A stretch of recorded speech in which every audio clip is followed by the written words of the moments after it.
Hi, this is Christian Schwartz, co-founder of Commercial Type. We've just opened our vault where you can find works in progress, upcoming releases, and even custom typefaces originally drawn for magazines including Bloomberg Businessweek, Bon Appetit, and T. Visit vault.commercialtype.com.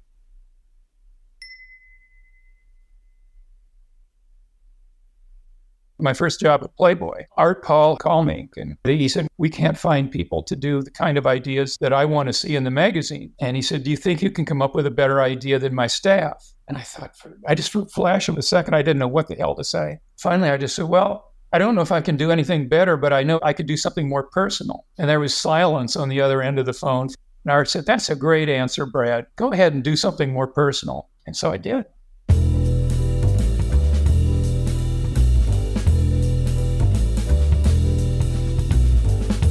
This is Print is Dead. Long Live Print, a podcast about magazines and the people who made and make them.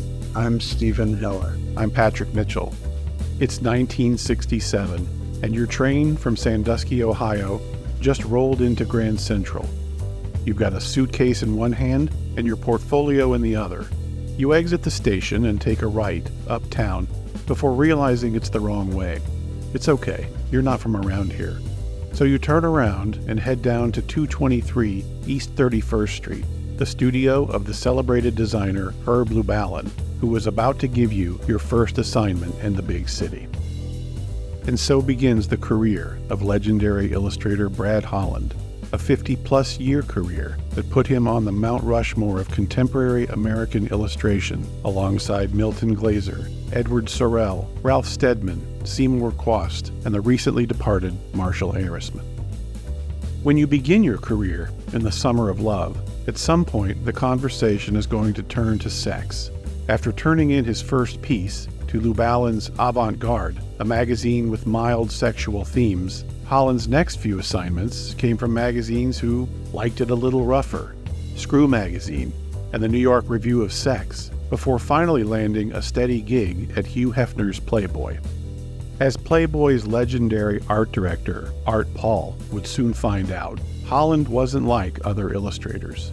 Inspired by Gary Cooper's Howard Rourke in the movie The Fountainhead, who battled against conventional standards and refused to compromise with the establishment, Holland was not willing to execute the spoon-fed instructions given by magazine art directors. He revolutionized the illustrator-for-hire dynamic. It changed everything.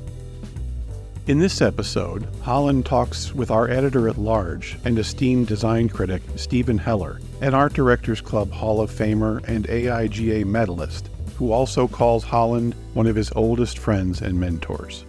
They talk about their early days together, what it's like to tell your mother that you finally sold a cover illustration to Screw Magazine, how to say no to a creative director, how to crop an Ayatollah, and, spoiler alert, how to avoid getting mugged in Alphabet City.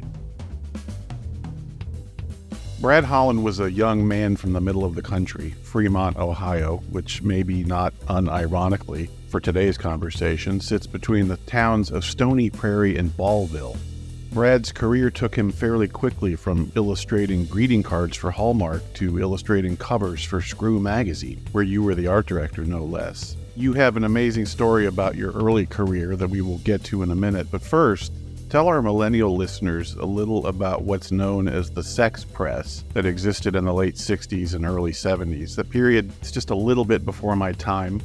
As a former red-blooded American teenage boy, of course, I knew about Playboy as well as some of the other less savory publications that were referred to then as porno magazines. But these weren't that, were they? Well, these were porno magazines in the context of how Supreme Court defined pornography, which was community standards. So if a magazine had something in it that was distasteful to the majority of the community, it was deemed pornographic. And the thinking behind doing these sex papers was to increase circulation of the underground paper that kind of sponsored it. And that was done through pornography. It had its limits. It was tongue and other things in cheek. how did the pornography manifest itself in these underground publications? Well, pornography is something that goes against societal norms. So there was nudity, there was sexuality, there was vivid acts of sexuality. Are you talking all in photographs or also written? In photographs and written. Some of it was gross. Some of it was kind of unique and distinct. We had, for example, a big feature on the trans person who was the center of Dog Day Afternoon. Right. The woman that the Al Pacino character was trying to get money for the operation. She used to come up to Screw a lot, and she was photographed at stages during her transition. How do you think these magazines would be perceived today? As soft core compared to HBO. That's a good comparison. Well, here's a little contrast for you. When I turned 17, I was scooping ice cream at Baskin-Robbins. You, on the other hand, graduated high school early and quickly entered the workforce as, quoting you now, a 17-year-old pornographer. Can you share that story?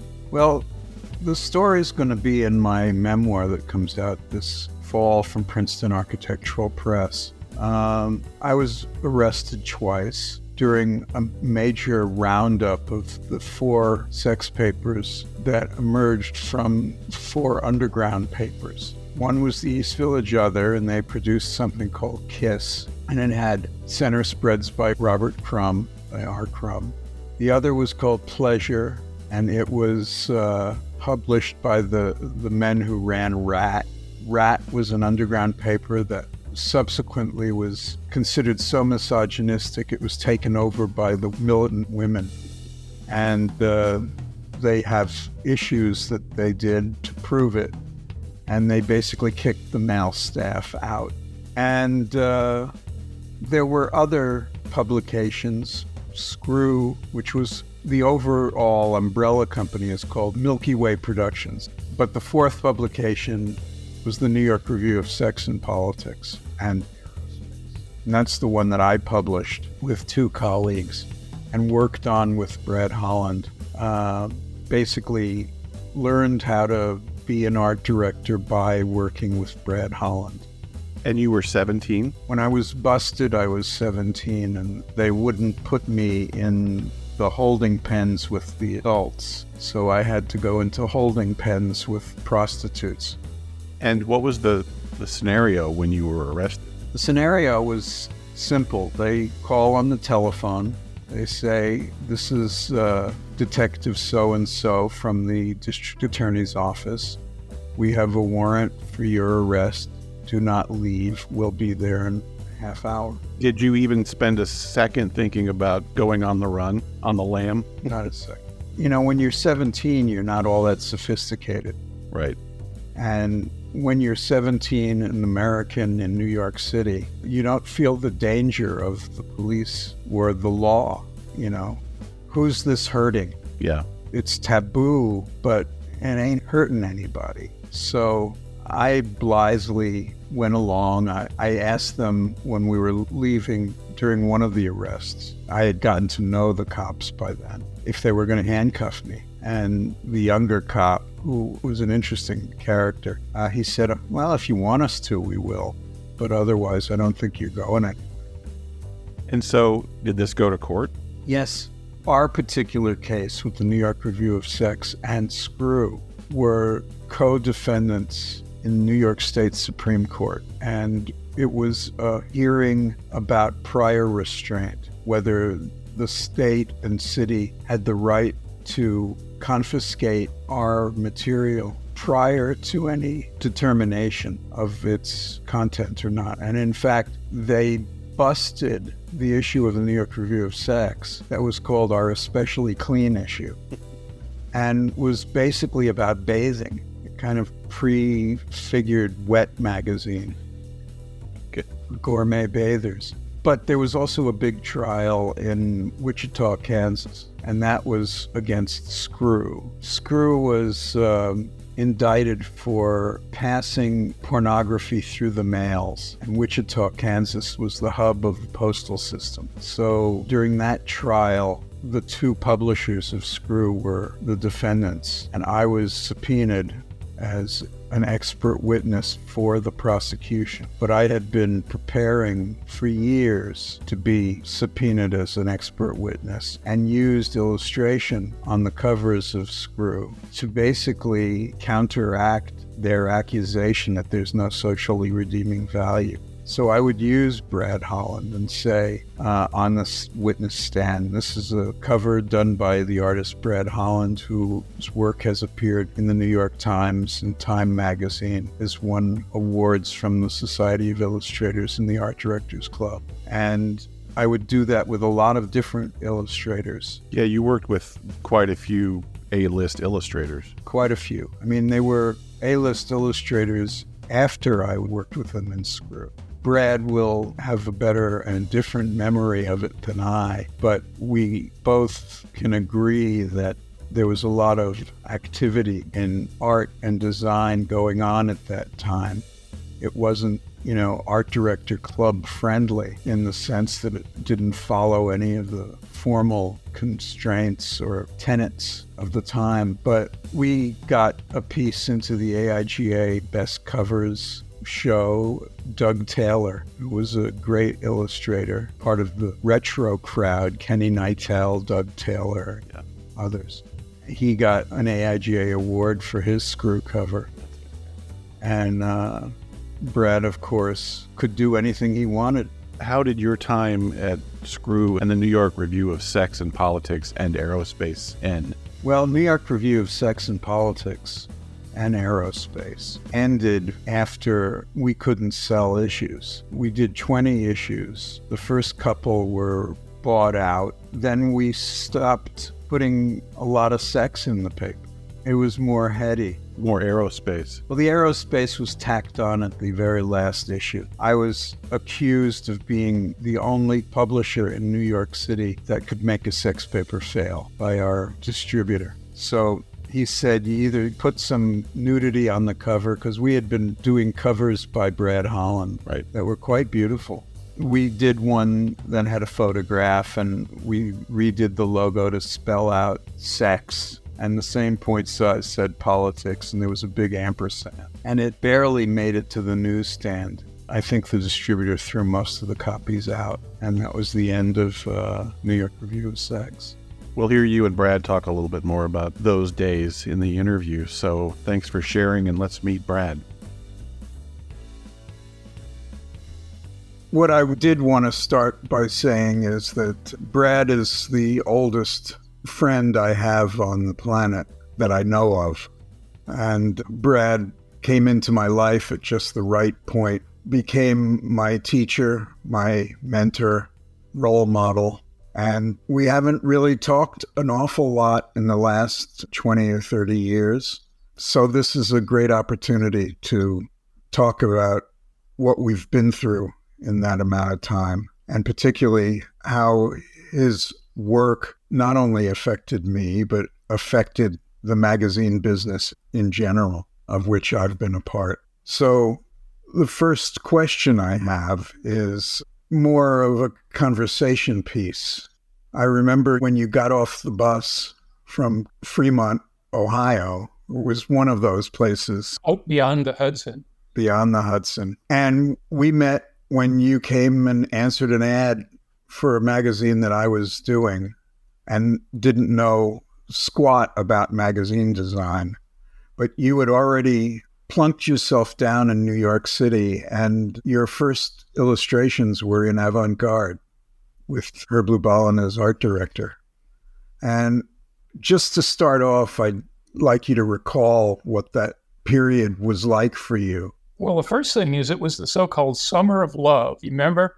Everybody was supposed to be going to San Francisco with flowers in their hair. I apparently caught the wrong bus because I came east, and I had no flowers whatsoever in my hair. And I'd come a long way from, I had left my job in Kansas City. I'd been working at Hallmark. Well, thank you for the kind words, first of all. I didn't mean to be impolite. I didn't want to cut you off at the time. Anyway, I had been working in Kansas City for 2 years, I had left Ohio when I was 17, after right when I graduated from high school. And I left for Chicago.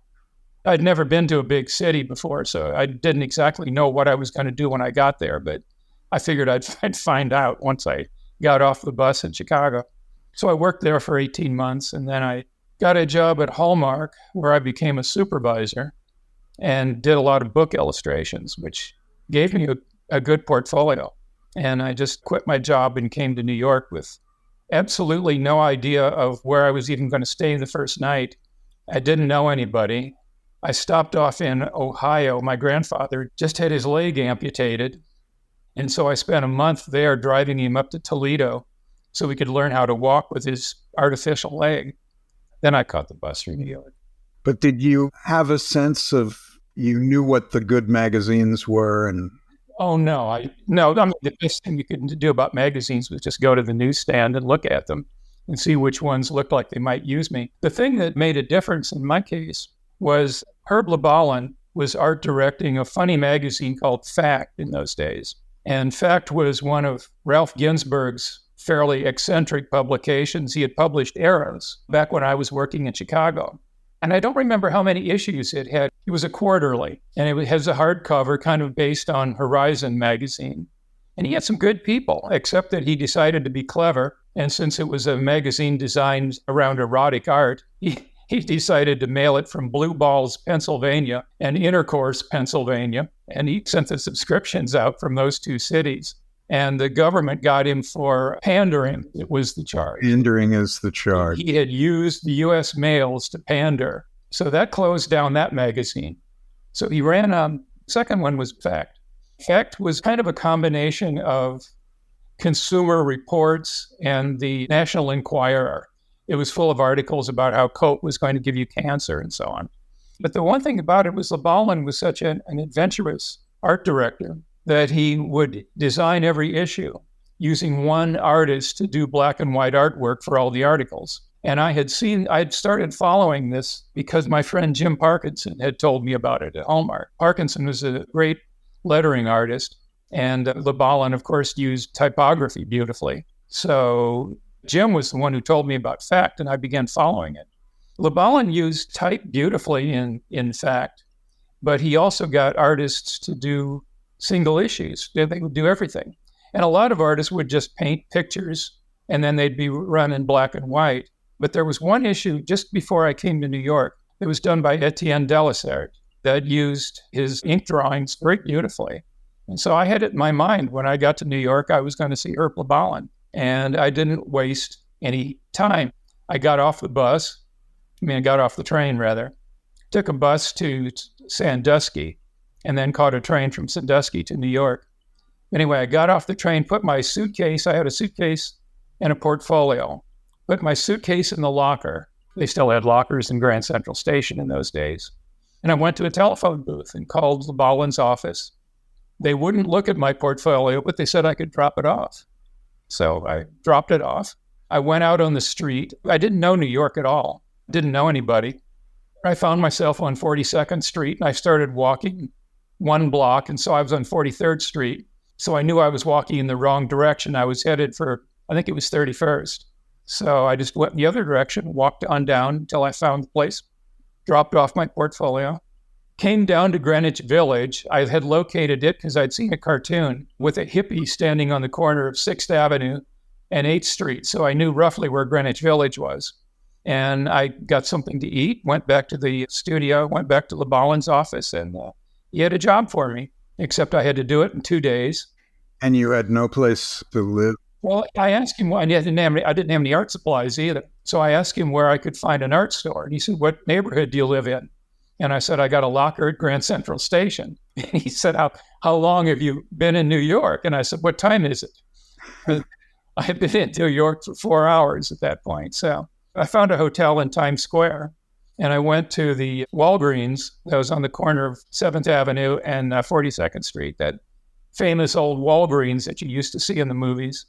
And I bought a spiral notebook to use for paper, and I got a couple pencils and a plastic sharpener, and I did sketches. I turned in sketches the next day and finished art 2 days later. So I had my first job. I mean, I have to say, though, that wasn't for Fact. Fact had gone out of business because Ginsberg got sued again By Barry Goldwater.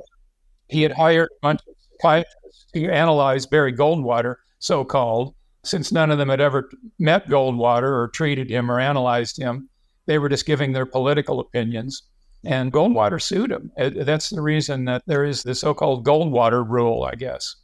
and he won. Psychiatrists aren't supposedly allowed to give their opinions about somebody's mental health unless they've actually talked to the person and analyzed them.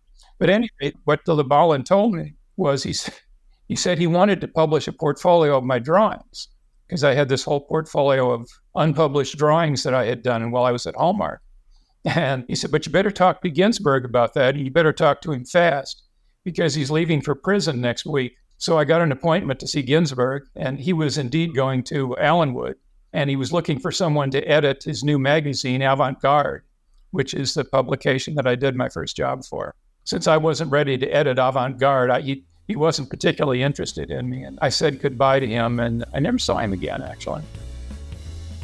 We'll be right back. Your contributions are the lifeblood of this podcast. Here's how you can support us in this work. Number 1, become a sustaining patron by making a monthly donation. Or number 2, make a one-time donation in the amount that works best for you.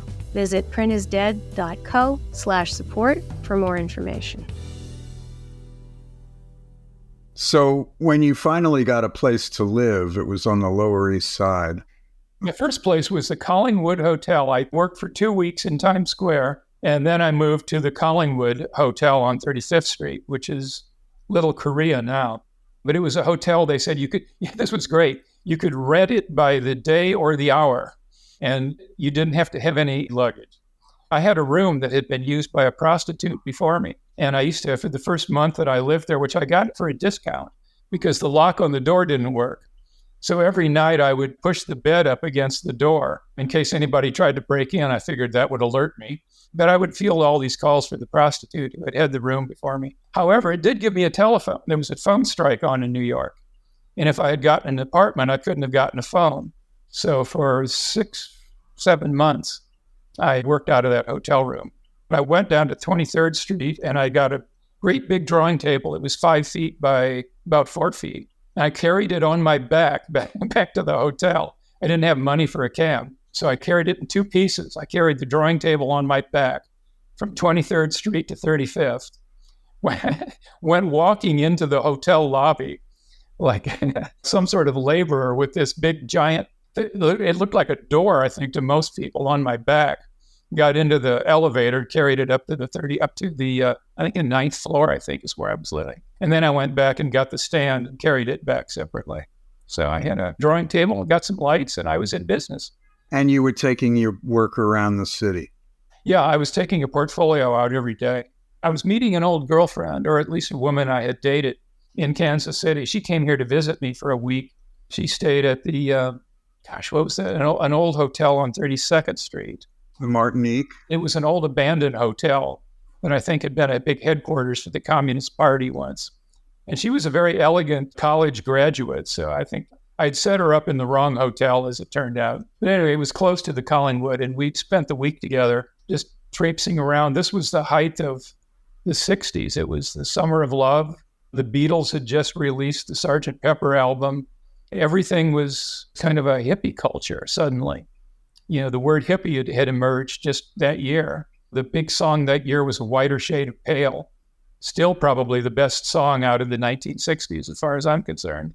So it was a great week, and we decided to meet again at Christmas time in Chicago, where I had some friends from when I worked there. So I decided I'd show my portfolio at Playboy while I was in Chicago. And that was how I got what turned out to be a 30-year run with that magazine. So you met Art Paul at that point? I went to Chicago, and I visited my old employer who I worked for 18 months back when I was a teenager. And somebody there said, Playboy's looking for work like this. And so I took my portfolio up and dropped it off. And the next day I came back, and this beautiful receptionist said, Mr. Paul would like to see you. So Art invited me in and asked me if I'd like to do work every month. He said it was the most original portfolio he had seen in years and wanted to use me in every issue. So suddenly, just months after going freelance, I was as secure as I needed to be for that stage of my life. So then you moved down to the Lower East Side. Avant Street and Avenue C. It was an apartment that basically had hot and cold running people through at all times. In terms of magazines, where did you want to be? What did you want to do for them?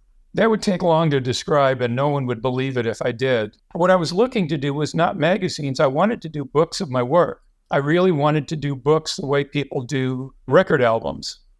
I wanted to just do a series of drawings and take them around to a publisher who would publish them as a book. Well, that turned out to be a pipe dream, and I needed magazines to do work. So my concept then became, I found it out with my first job at Playboy. Art Paul had his assistant, George Kenton, call me with an assignment. It was a P.G. Wodehouse article. And I was so excited to get the work. It was going to be a double-page spread. I was still living in the hotel at those days. This was just about a month after I had shown Art my portfolio, right after Christmas. And George said, we'll send you your idea. And I thought, what do you mean you'll send me my idea? I thought artists did their own ideas. And he explained, no, that's not the way it works. At Playboy, we come up with all the ideas, and then we send them out to illustrators. We pick the illustrator whose work matches the kind of idea that we have. So I turned the job down. I said, if you ever can't think of an idea, give me a call, and I'll do my own ideas. And then I started kicking myself because I was hoping that maybe if I said I turned it down, they would let me do what I wanted to do. And I was badly mistaken. So for the next couple of days, it was January of 1968, I started just walking around New York, kind of kicking myself for having overplayed my hand. And damn, if 2 days later, Art Paul called me. And he said, Brad, I'm so disappointed. I hear you turned down our job. So I thought, well, here's my chance. Now I can just say, well, yeah, send me my idea and I'll do whatever you want. And instead, I did it all over again. I said, I only want to do my own ideas. I said, well, what's the point of doing ideas if you don't do your own? And Art said, well, he explained why. He said, we can't get illustrators to do the kind of work that most illustrators want to do, very literal work. And we can't find people to do the kind of ideas that I want to see in the magazine. And he said, do you think you can come up with a better idea than my staff? And I thought, I just for a flash of a second, I didn't know what the hell to say. Finally, I just said, well, I don't know if I can do anything better, but I know I could do something more personal. And there was silence on the other end of the phone for just a fraction of a second. And Art said, that's a great answer, Brad. Go ahead and do something more personal. And so I did. And I got my first job at Playboy. It was scheduled for the June issue. And in May, I moved to the Lower East Side, counting on Playboy now for regular work every month. And nothing happened. The magazine came out and the article wasn't in it. My picture wasn't in it. July came, same problem. This was for the Ribald Classics. No, this was for the article by P.G. Wodehouse. It was an article about how he couldn't get good servants any longer. He's worrying about getting good servants, and I'm living in a room at a hotel that a prostitute found to be out of her league. So yeah, I wondered what happened to the job in Playboy. I thought, well, surely they didn't like it or something. They're not going to run the thing. And I still couldn't get a phone because the phone strike was on. So I went to a payphone. I had to use payphones up in Times Square. I'd walk up to Times Square every day from 11th Street and Avenue C. They had a bank of payphones up there with big phone books that you could use. And I just went up there and I'd call every day. I'd call and make an appointment to show a portfolio. And then anytime anybody seemed interested in work, I'd have to kind of call them to say, any jobs for me today? It was very embarrassing. But the phone strike didn't end until August. So for 3 months, I was without a phone. And at one point, I was so broke that I scrounged up 5 cents to go buy a candy bar, except the price of candy bars had gone up to, I think, 7 cents or something. And I was walking around the street. I found a $20 bill on the street. And boy, did I live off that $20 bill for the next 2 weeks. I bought eggs and yogurt. And then all of a sudden, I called Playboy one day and they said, no. Art loves the piece. But instead of running it in June the way we scheduled it, we want to make a big issue out of it. We want to run that along with a picture of you in the December issue and then start the Ribald Classics right after that. So I toughed it through the summer. I did a job for Redbook. Was that done for Bob Ciano? Bob Ciano gave me a job at Redbook. I got enough money to buy a bed. And on the way home to the hotel, I got followed by Most people think muggings occur in the middle of the night or something, but they don't. They follow people home from work, and they get them in the vestibule of their building between one door and the interior door. So I went in and, stupidly, I collected my mail, and these two guys come in with knives, and they had me cornered in the vestibule, and just automatically I tried to fight with them, and I got my arm cut. So I learned to look both ways before I entered the building after that, and never to enter a building if anyone was 50 feet either side of the door. I never collected mail on the way in any longer. I just ran in and went to my apartment. But at any rate, I did manage to buy a bed. It was a used bed. I had a pair of box springs and a mattress. But now I had a drawing table, lights, had an air conditioner, and a bed. So what more did I need? You needed more clients, I suppose. I had a few clients. I was picking up work. I had already done work for Gent, which was kind of an imitation of Playboy. There was Gent and what was the other one? There was Dude, Gent. Dude and Gent, right. I almost remember the art director's name, but I did a very nice picture for them. I got $150. And I was doing work for Evergreen Review. I had started doing work for Ken Deerdorf. Ken was great. He had already given me several assignments, and they usually paid about $150 too. And I was doing some book jackets for Random House. They paid $150. I was doing work for Bob Scutellari. I went in and took in my portfolio, but I didn't have any type on my work. In those days, we designed our own jacket. We had to order the type. We got $150. We had to do 3 color separations, which meant doing 3 black plates and designating the colors to be used on each. And we had to do our own type, and we paid for the type out of our own pockets. And since I had gotten my type connections from Lubalin, I was using the composing room, which was the best type house in town, but probably the most expensive as well. And but I had a really nice catalog as a result of it. So Scutellari had said, well, how do we know you can use type? And the answer was, well, probably I can't. But Jim Parkinson in Kansas City had kind of schooled me to the fact that there were different typefaces. He showed me this one has feet, this one doesn't. And he told me not to mix sans serif with this, or not to mix Caslon with Bedoni or something. So I had a kind of a rough idea about type. I figured I'd just teach myself the rest. So how did your strategy work? You would always say that you wanted to do your ideas, not other people's ideas. Yeah. There was a certain Ayn Rand quality to that. Directly from Ayn Rand. I had seen The Fountainhead while I was in high school. And Gary Cooper in that movie said that he would work for anybody as long as they let him do what he wanted. He designed garages for people and gas stations. I saw that movie when I was in high school, and I thought, that sounds right. That sounds about right to me. It's right up my alley. And that's what I thought when I met you, and you announced that that was your strategy and preference. And we met at a friend's house on East 10th Street, and his mother was an Ayn Randist. Oh, was she? I didn't know that. She used to go to the Nathaniel Branden Institute every week and would take me with her. Oh, did you go to some of those? I did go to some of those. So aside from the movie and aside from the book, I got a mouthful of what you were doing. Ayn Rand was still around in those days. She had a half-hour program on WBAI in the mornings. So you were an iconoclast, among other things. I was just a Boy Scout from Ohio. You were a Boy Scout from Ohio, but you'd go in with demands to the art directors and editors, and you would tell me often about encounters you would have with the editors. They thought I was being arrogant. I was just trying to be... Listen, here's the deal. I was offered a scholarship to Ohio State in high school as a writer. And my high school English teacher, who had recommended me for the thing, was very disappointed that I didn't go into writing.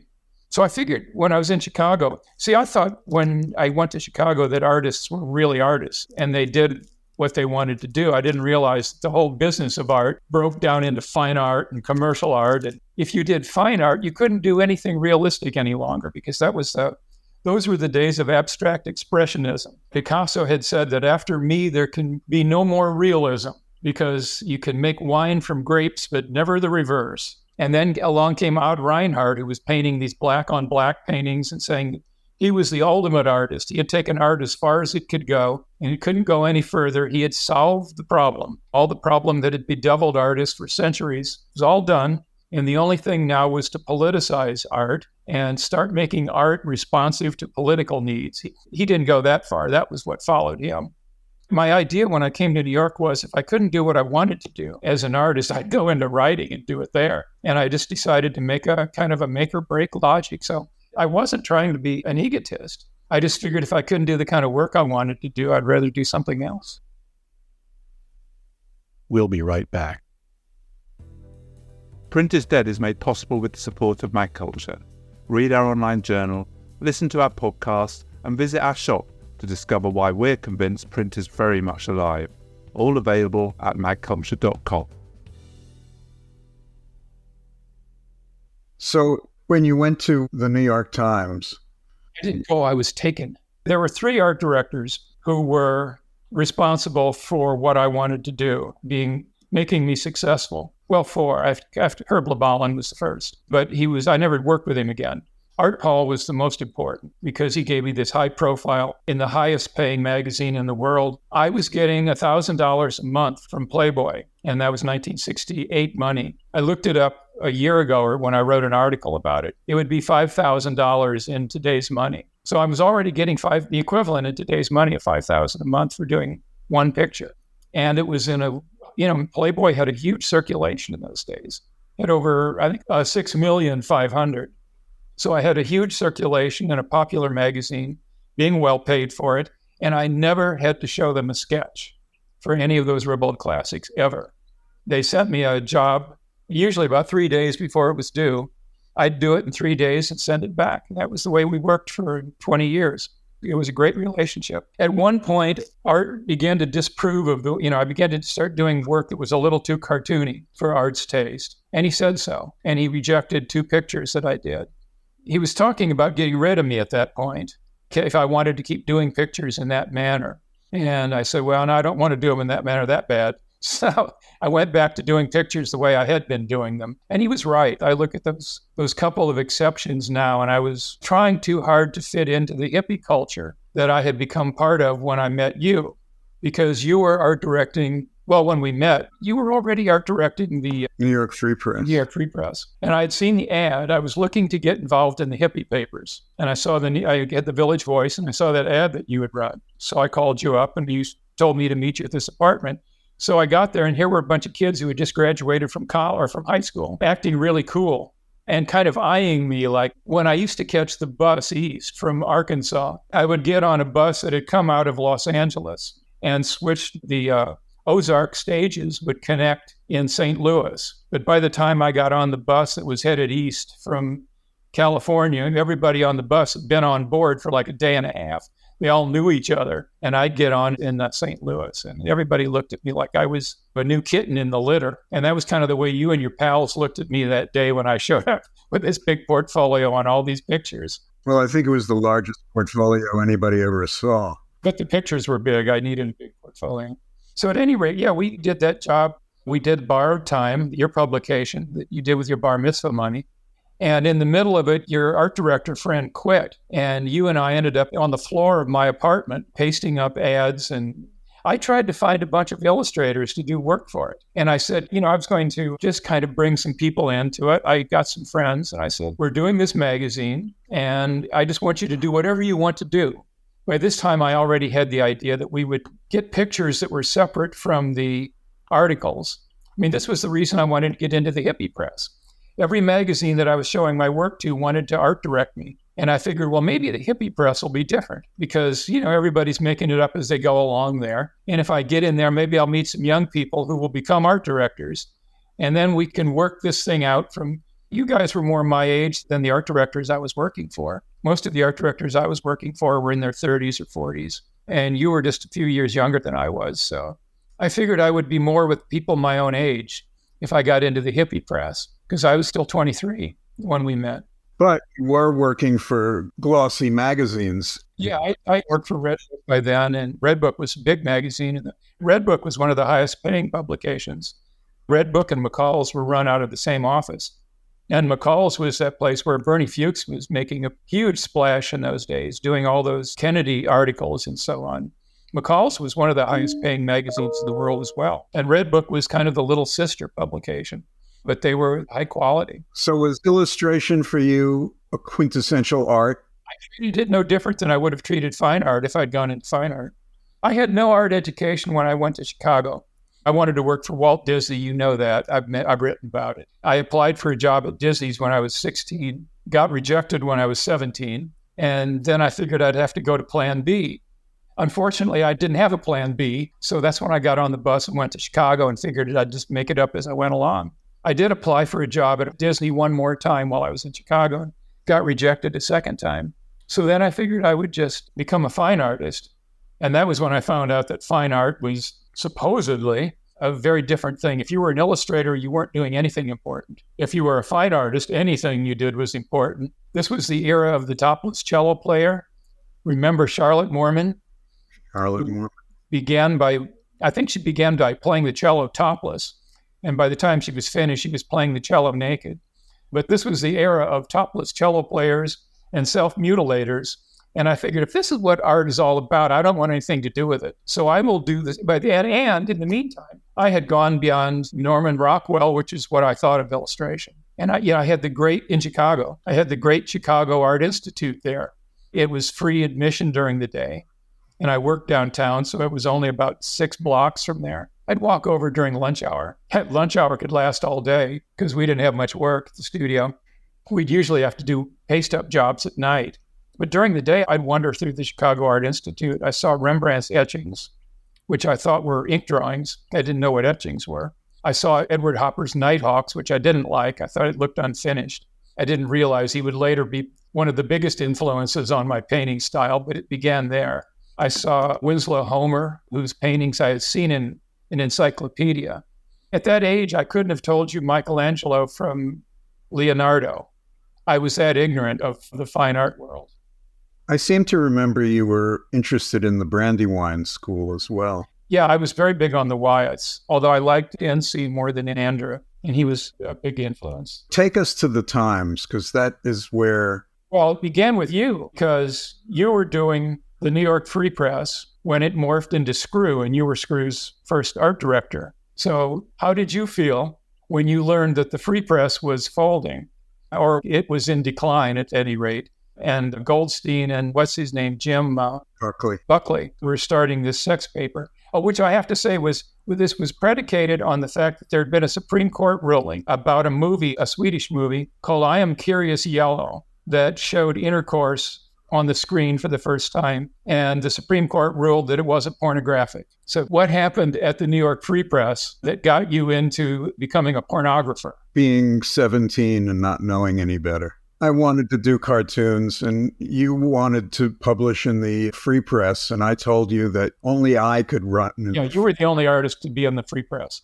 But then we started the New York Review of Sex, and you started doing drawings that looked very much like the Ribble Classics, except with a little more genitalia. Yeah, with quite a few more, in fact, some fairly large. You had asked me what I wanted to do with the new magazine. Steve's being modest. Steve had art directed Screw until the Free Press folded, and what the Free Press had become, which was basically a neighborhood leftist newspaper, kind of morphed into the New York Review of Sex, which, to give it its true name, was the New York Review of Sex and Politics, because it was basically the New York Free Press with what they used to call tits and ass. So it was masquerading as a sex paper in which it ran articles about brothels in Saigon. That was a way of getting into the Vietnam War articles. And then there were coverages of gay bars. This was before the Stonewall. In fact, Dan Maurer and I went down to the Stonewall one night before the riots to get in. And we were supposedly doing an article about, I was going to do some drawings and Dan was going to write the article. Dan had just come back from Vietnam. And the two of us we went to the Stonewall one night to check in and spent a little time in there. I don't know whatever became of the article. I never did any drawings. But yeah, I did drawings for the New York Review of Sex and Politics. When you asked me what I wanted to do, I said, well, just give me a quarter of the editorial page. And you said, well, what would you do with it? And I said, well, I'd do whatever.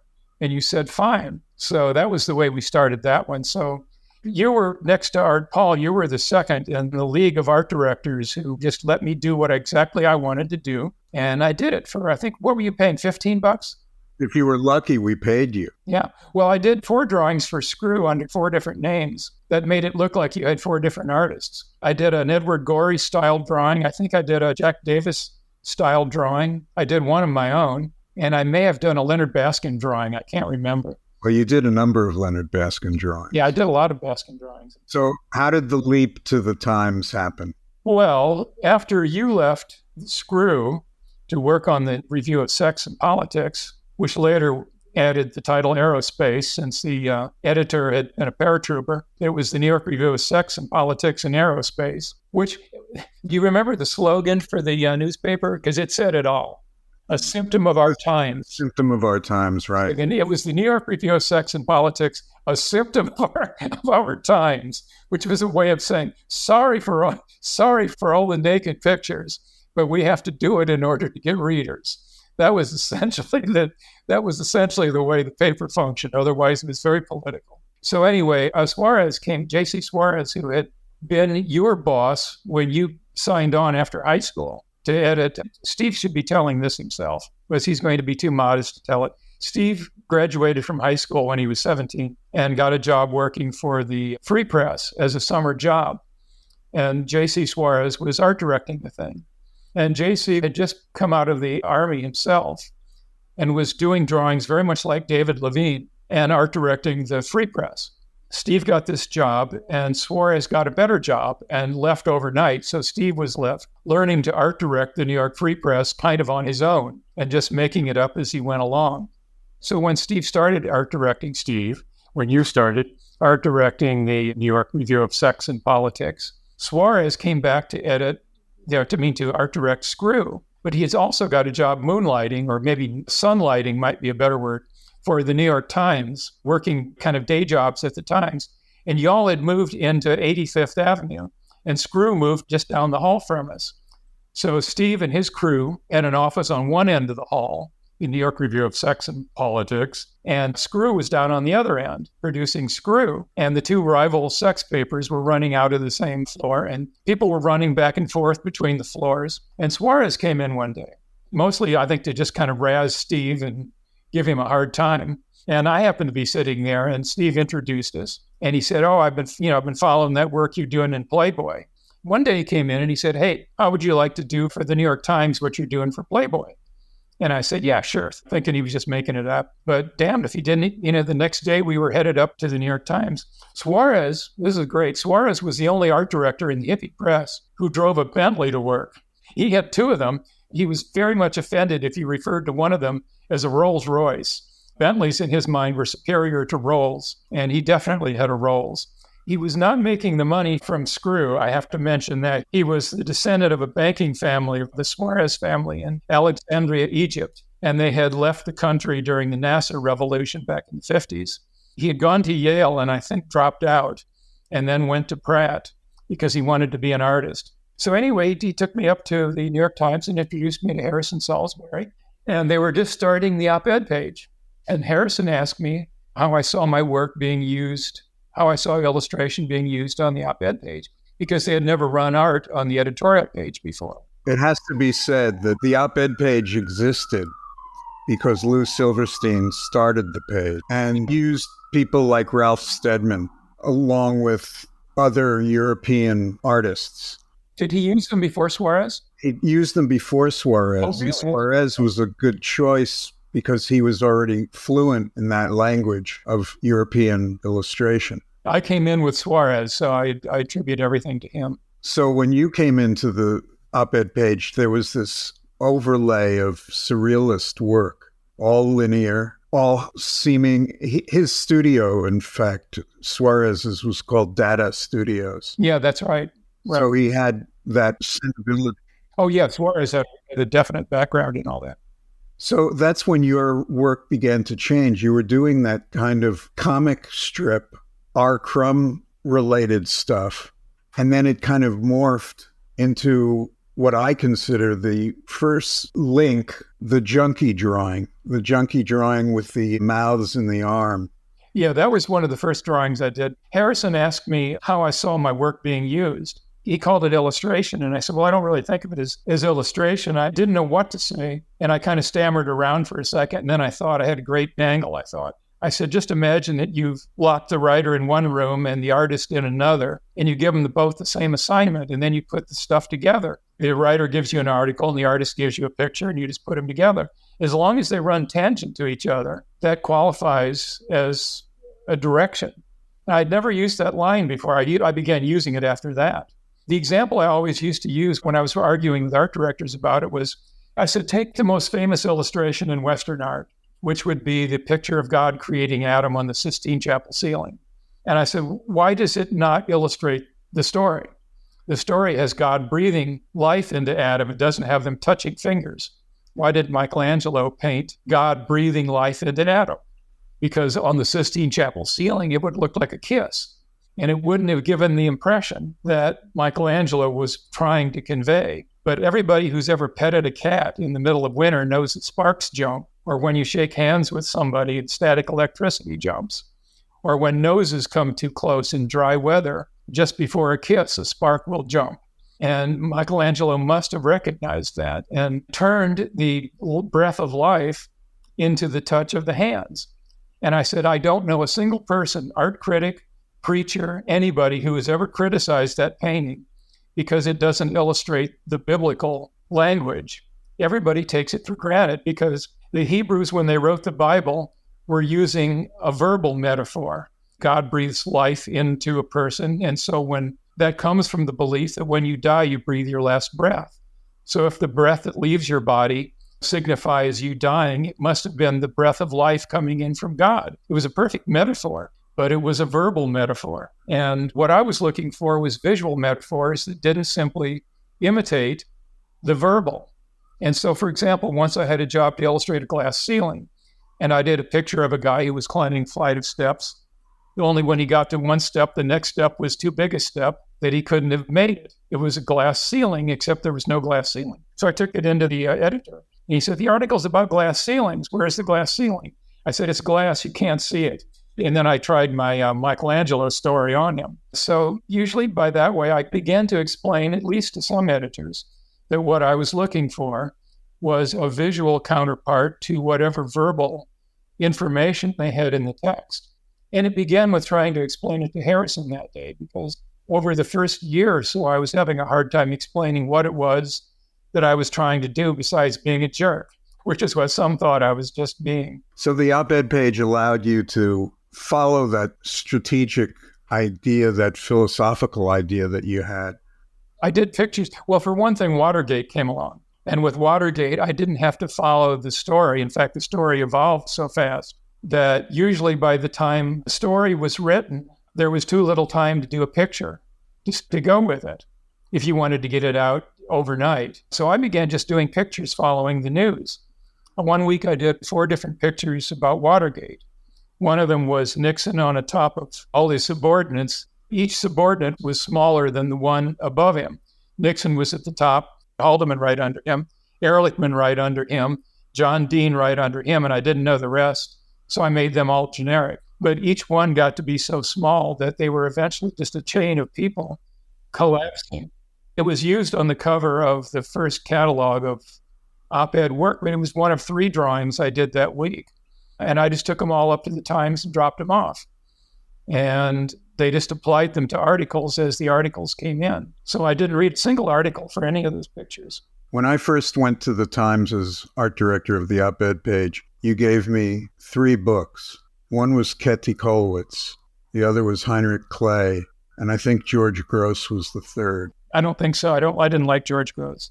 It would likely have been Baskin, but I couldn't promise that. I know I tried to get you to write to Baskin to.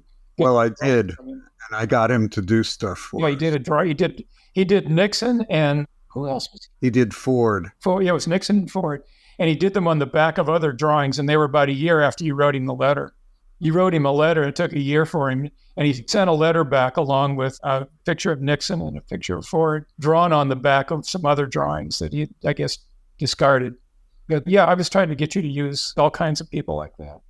When did magazines start to change in terms of your own work? Well, what made a big difference was when we had that show in Paris and the Art of the Times book came out, because my work was on the cover of that. The Art of the Times came out around the same time as the Art of Playboy, because Playboy had a traveling exhibition called Beyond Illustration that Art Paul was doing. That was at the Huntington Hartford Museum. Well, that's where it came, but it had traveled around Europe first. It was previewed over there. And one of the pictures that I had done for Playboy was used as a poster for that. And then came the Art of the Times book, which came out, and my drawing was on the cover of that. So from that point on, people kind of came to me for the kind of work I wanted to do. You see, one of the things that I did early on, when I worked in Chicago, I was looking at the portfolios of kids who came to our studio looking for work. And they'd show us these portfolios, and they had Time covers and record album covers. And the guy I was working for, John Diosegui, made a point of saying, don't show this kind of stuff, because everybody knows you didn't do Time covers. Your work doesn't look like it's ready for Time. You should be doing small jobs. Do a catalog for a small company that nobody's ever heard of, and show that in your portfolio. And I took that idea to heart myself. And when I did my portfolio, I did all black and white work, except for a few color things that I had done at Hallmark. I showed almost all black and white. And the idea was that most people relegated black and white to spot illustrations. And I learned at Hallmark that editors don't pay a lot of attention to work that they don't think is important. And so I figured I could break in by doing work that most artists didn't want to do. And I would take the smaller jobs and usually get to do them the way I wanted. I think it worked out. That was part of the way it was part of my strategy, was to take the smaller jobs and do them the way I wanted. So after a while, I had a portfolio of things that looked like I wanted to do them. And pretty soon I began getting calls to do that kind of work. We'll be right back. Print is Dead is made possible with the support of the Society of Publication Designers. The SPD powers the future of visual storytelling, setting the standard for editorial excellence and shaping the future of visual culture. For more information, visit spd.org. And pretty soon after that, lots of other people started doing your work as well. I couldn't do anything about that, could I? No, but it did mark a shift in the overall style and concept. Well, it worked against me. At Time magazine, for example, one guy came along who was very good. And again, he came here doing somebody else's work and then started doing mine and going around to all my clients. And he had heard stories about how artists, some art directors had a hard time working with me. And he kind of promised that he'd be easy to work with. So I remember I kind of got booted out of Time after doing a whole bunch of covers for them. Was the Ayatollah the first cover you did? The Ayatollah was, the first cover that I did for them. That was an odd case too, because they asked me to do a picture of the Ayatollah. And I didn't like working from photographs, but they gave me a whole bunch of press photographs. And I found one of them that was a 3/4 view. It had the features of his face, but it was shot with a flash. So it had that back shadow that flashes always have. So I modeled my own face because I looked enough like the Ayatollah, I thought. I modeled my own face in 3/4 view. I had my wife at the time to take a photograph of me. So I used the lighting from my face and the structure from the Ayatollah's face. But they had asked me to leave a lot of space above the turban, just leave a lot of space for all the type that they wanted to add. So I did this painting. It was about maybe 18 by 24. And I took it up. And they loved it, and they photographed it, and they did a cover based on the dummy. And I said I wanted to make a few changes on it, and I took it back to work on it. And I didn't like it. There was something, you just looked wrong to me. They gave you a cover in those days. There was a celluloid cover with the Time logo on it. The Time logo is fantastic. It makes anything look good when you put it on it with that red border, the red and white border, and the Time logo. Unlike the Newsweek logo, which would make even a good picture look bad. Newsweek had that clumsy drop shadow, lowercase type that ran about 1/3 down the way of you could hardly do a picture and cram it in under the Newsweek logo. But the Time logo made everything look fantastic. So they gave you this transparent logo. It was life size. You could drop it on anything. And I just happened to drop the thing on my Ayatollah picture. And I thought, my God, if it weren't for all this space around it, this would be a fantastic cover. So I take some white sheets of paper and I began blocking out everything on my painting until I had the thing right down to the size of the celluloid sheet with the logo on it. And I thought, that looks fantastic. So I'm going to try to persuade them to do it. And I thought, no, they've already shot the thing and they've already done a dummy with the whole thing. It's already probably been okayed by the editors. Once it's been okayed, no one's ever going to raise the issue ever again. The only way to do this is to cut the damn picture out of the canvas. So I took a mat knife And I cut the thing out of the canvas until it was literally 8 inches by 10. Gone is the 18 by 24 canvas. I sent up a little painting, 8 inches by 10, and they freaked out. What are they going to do? Well, they had already covered themselves. It was a Man of the Year cover. They had already covered themselves. They had 4 other artists doing covers. One person was doing a very radical cover. One was doing a Persian miniature. There was, I think, somebody else doing one. And then there was mine. So I figured, well, they're covered. If I've ruined this one, I've just ruined it for me. They'll get one of the other guys to do the cover anyway. So I sent it up and it worked out perfectly. It was exactly the way the cover should have run. All that extra space was ruining the dynamic of the cover. So after that, they asked me to do all kinds of other covers. I must have done 10 after that. I don't think any of them ever ran. They kept them in the morgue in case there were all these Russian premiers, all of whom were elderly. I think Brezhnev was on his last legs, and they knew that Andropov and Chernenkov were after him, and they were equally old. At any moment, the premiership could change. So I ended up doing all the contenders for the Russian premiership, and some of them were very nice. And then I did Brzezinski for a time. I think that was one of the best covers I ever did. It never ran. I've got it on my website. Yeah, I think it was one of the best portraits I ever did, but it didn't run. What did you want to accomplish by sticking with illustration? Was there something you needed to say that could only be said through mass media? Well, Reagan changed tax policy and created a bunch of tax shelters that fine artists' agents wanted to take advantage of. And I got offered a couple of deals. This was back in the 80s. The deal was that you would do all the work for a fine art lithograph, and you would be paid a fairly decent sum of money by some investor. The work would never be published. This was kind of like a scene out of The Producers or something. The idea was they were creating something that they would make a down payment on. The down payment would be the payment to the artist, but then they would write the work off as a loss, and they would get a huge tax write-off for it. So the idea was that we were supposed to be doing fine art lithographs, but the deal was they would never be used.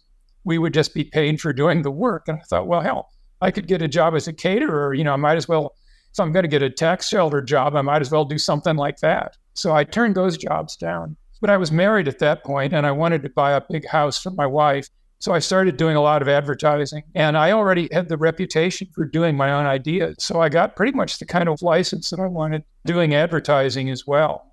Part of my strategy early on was simply to give an art director a lot of choices, because I knew the old cliche, you give an art director 3 choices and they'll pick the worst one. But I just decided, I was fairly clever, so I would come up with a lot of ideas on the theory that I liked all of them. And I'd send them several ideas so that if they picked one, it was at least one that I wanted to do. It might not be the one that I most wanted to do, but it would be one that I wanted to do. So I was happy with that. I'd save all the ideas and use them elsewhere for other things. If nothing else, I'd do them for myself. So I've pretty much done what I wanted with my career so far. New things happen every day. I'm still, at the moment, I've got about 15 ink drawings that I'm working on that I really like, and I'll find a place for most of them, I think, somewhere down the line. There was a point where you moved from doing representational work that was somewhat expressionistic, impressionistic, to stick figures. Oh, come on. I wasn't doing stick figures. You were doing primitive. Yeah, I was doing, what happened was I developed a bunch of ideas as sketches that I would turn into paintings, but the paintings looked overdone when I got done with them. They just looked like, well, this thing should have been left in the sketch stage. A friend, Roland Scottoni, a wonderful art director in Zurich, who I had gotten to know, Roland had cooked up a deal with a publisher in a little town called Feldmeilen in Switzerland, just north of Zurich. And at the time, I was thinking about quitting illustration.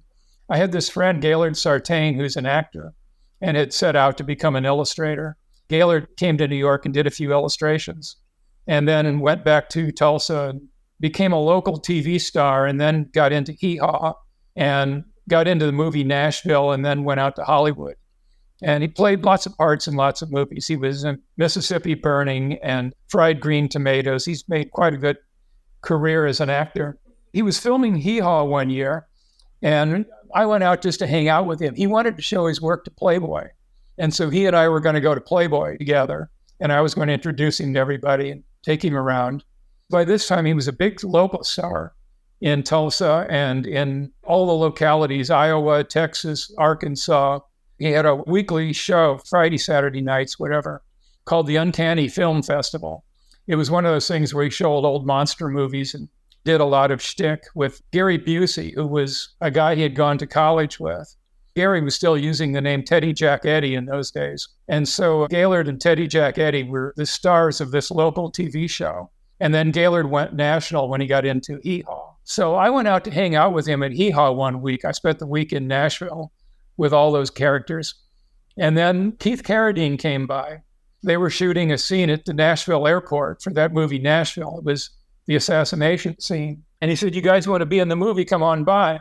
Well, I was scheduled to head out to Playboy, and Gaylord was supposed to come with me, but he decided he was going to try to get into the movie.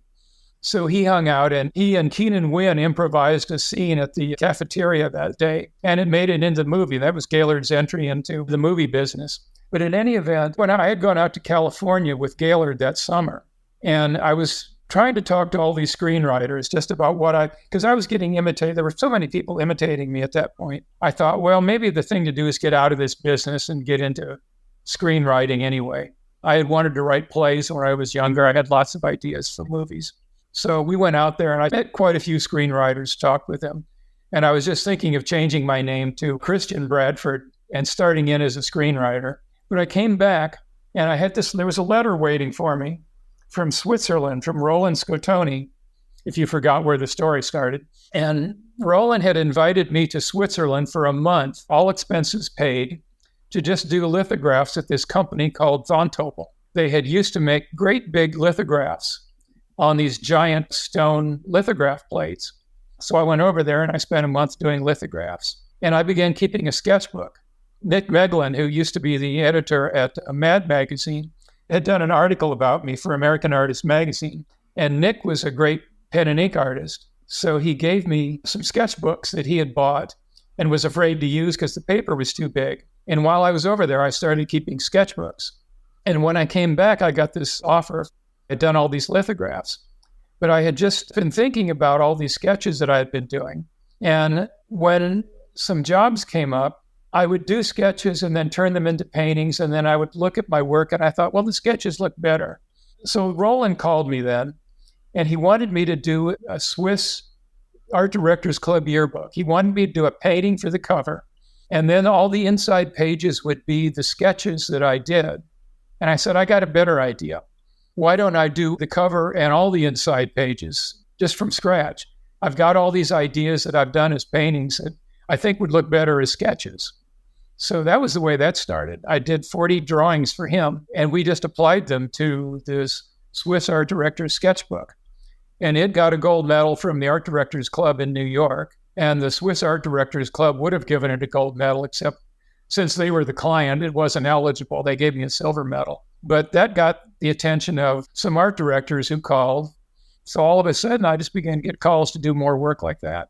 What's work like now? Magazines have gone digital. Well, we've been hearing about print is dead ever since Carson began doing Ray Gun. This show is Print is Dead. Is print dead? No. But the internet, well, if the internet isn't the end of Western civilization, which I do have a bet on, what has to happen is we need the kind of people art directing the internet that you and Suarez and Art Paul and Dugald Sturmer and Richard Gangle. There were 5 art directors who really made a big difference back in the 1960s. And you were certainly one of them. We need people with that kind of clout working for internet publications. Internet publications still have to work through the firewall issue. Magazines need to find some way to get subscribers. And then they need to get through the technical problems. I did some work for a corporation, and we went through all the space that if I do the picture this size, it'll run in this format on this device and this format on that device. So there's still some technical problems that have to be solved with internet graphics. But we need the kind of independence on the internet that we were able to find in magazines. We need to keep the tech companies from doing away with copyright. As you know, I got very involved in all this nonsense 20 years ago, much to my chagrin, because I never wanted to be part of this. I ended up testifying before Congress in both the House and Senate, and we ended up fighting. We stopped the bill from passing, but the so-called Orphan Works Bill would have orphaned every work on the internet, not just from artists, but from ordinary people. You know, if you put a picture on a Facebook page, that would have been an orphan unless you had registered it, picture by picture by picture by picture. You would have had to have filled out a form and registered it with a commercial registry. They were introducing a law that would have allowed a so-called derivative work to be made out of any picture they took off the internet. So you could put a picture on a church social networking site or an internet site of some kind, a Facebook page, and these internet spiders could harvest that work, declare it an orphan, plop an O on it, an O that looked like a copyright symbol with an O on it, and it would have been fair use for anyone to use. Stock companies could have taken those pictures, made slight changes called derivative works, which would have been legal, then copyrighted that work in their own name, and then had machines crawl the internet to sue anybody who used one of their pictures. You could have been technically sued, presumably, for using your own picture if you had used a version of it that they had doctored in the internet. The internet has provided a lot of problems for creative people and non-creative people. I mean, the internet is an open pit of danger. Yes, it is. And companies like Google were trying to make it more dangerous. They wanted to open everything. The internet now allows you to take any of my pictures off the internet and use them for private usage. You know, you can't do anything about that, and I wouldn't want to. But this law, actually, the Senate passed a 20-page bill that we got down. It was going to open usage to all usage, any commercial usage. We got it rewritten to be non-commercial usage. Then we heard that they had made one change. They'd only made one change to the bill, and they were going to vote on it. Well, they wouldn't tell us what the one change was. So we had to look through the 20-page bill, and sure enough, they had changed the word non-commercial to commercial again. That one change to the bill would have opened everybody's work up for commercial usage, which meant that anything on the internet could have been used by anybody for commercial purposes. What is the satisfaction or joy that you get from being an illustrator, from being an artist? I'm doing the same thing I did when I was 5 years old, really. When I was 5, I used to listen to the radio. We didn't have a TV in those days. TV didn't come in until I was 6. So I was doing comic strips when I was 4 or 5 years old. I loved Lil Abner. That was my favorite comic strip. I wanted to do things like draw Lower Slobovia and create characters like the Schmooze. I was a big Lil Abner fan. And so I was doing comic strips until I decided I wanted to do Walt Disney movies. And then I wanted to go to Disney. Except that when I started thinking about Disney, I didn't know what to do. I knew I wanted to write the stories, I wanted to animate the scenes, and I wanted to paint the backgrounds. Fat chance I would have ever done that at Disney. So once I got to Chicago and saw the Art Institute and began to see real art, my attitude about that changed. And since then, all I wanted to do was do what I did when I was 5 with the values that I picked up along the way. And I'm still doing it. I'm a mature 5-year-old is what I am. I've gotten away with it all this time. Imagine that. Still going strong at 79, Brad Holland is a whirlwind of activity. He's currently in the process of producing his as-yet untitled next book, a more than 300-page retrospective of his work. For more information, visit his website, bradholland.net. Stephen Heller is the co-chair of the MFA Design Department at the School of Visual Arts in New York. His next book, Growing Up Underground, a memoir of counterculture New York, will be published by Princeton Architectural Press in October 2022. Follow his column in Print Magazine or on Twitter at The Daily Heller. Print is Dead, Long Live Print is a production of Modus Operandi Design. For more information, visit our website, printisdead.co. Or if you're an optimist, longliveprint.co. Follow us on social media at printisdeadpod. Please give us a like and a review on your favorite podcast app. It really helps. Thanks very much for listening. This episode was made possible by Commercial Type. Commercial Type is proud to announce Feature, a dark and stylish new serif typeface. diagonal stress, low contrast, and sharply angled head serifs conspire to give the face tension, dynamism, and immediacy. See it at commercialtype.com.